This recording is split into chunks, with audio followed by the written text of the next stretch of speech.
I'm challenging the most powerful woman, arguably in the world. She's the strongest Democrat, the leader of the party. People don't get it immediately. Like, why are you challenging that?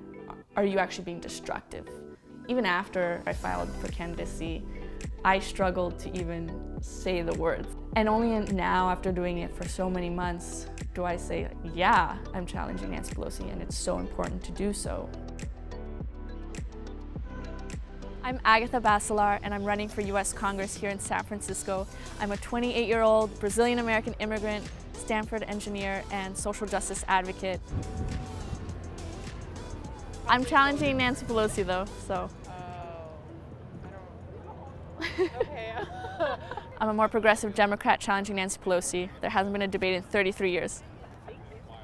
Tomorrow is March 3rd. It's the primary election. I'm hoping to earn the second most votes in order to advance to the general.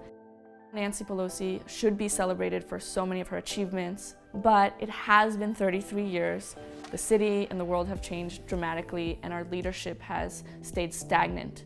Right now, I'd say the biggest issue we face is the influence of money in politics. And unfortunately, if you scratch beneath the surface, Nancy Pelosi is the emblem of big money in politics on the Democratic side. And that's one of the major reasons why we can't advance on the things that we really need. I'd also say I reflect the district more. This is one of the youngest districts in the country. 40% of registered voters are millennials. So many of us work in tech. We are immigrants. We're in this historic time where young people are rising up and demanding that action be made and that we be seen as a real constituency with power. We are at a phone and text banking session. It's 5 days before the primary election, so we are trying to reach out to people to make sure that they vote. We're especially reaching out to young people. Our campaign has already sent out more than 20,000 texts to voters under the age of 28. These are some highlight responses we've gotten through text banking.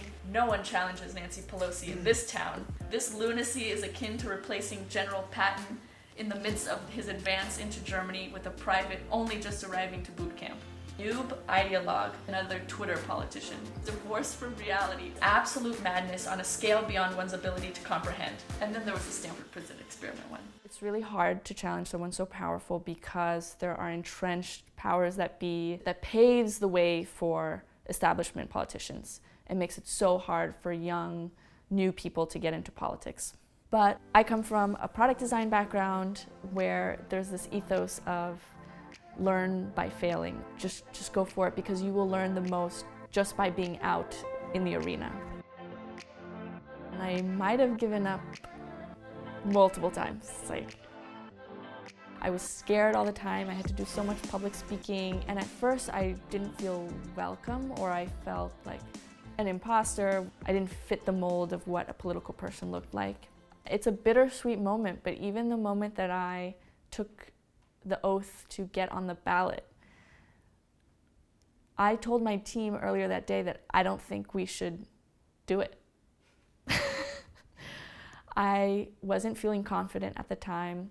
There was another Democratic challenger in the race who had raised so much more money, had way more social media followers, had run the previous cycle, so had more name recognition, and just more of an operation. That I was like, we should just let him challenge Nancy Pelosi. And I thought back to the reasons I was running in the first place and the immigrants I was inspired by, whether they're the people I met inside immigrant detention centers or people who I know actually traveled through Mexico and crossed the border and went through traumatic experiences to get here. People from the civil rights movement who got physically beaten and battered, advocating for their rights. And so I felt like I should just keep on going. Once I started thinking that all the pressure is not on me as an individual and I'm part of a larger history, following people who came behind me and setting up the stage for people who will come after me, then I felt more confident about continuing on. Agatha Bacelar, do solemnly swear that I will support and defend the Constitution of the United States and the Constitution of the State of California against all enemies, foreign and domestic, that I will bear true faith and allegiance to the Constitution. We are officially on the ballot. Just left City Hall, and that's it. We're doing it. was hoping to come in second place right after Nancy Pelosi so that I could go on to the general. Not only did I not come in second place, I came in last place out of 5 candidates. So I lost big time. So what am I doing now? Kind of crazy to say this, but I run the largest COVID-19 testing operation in the United States. I saw this tweet.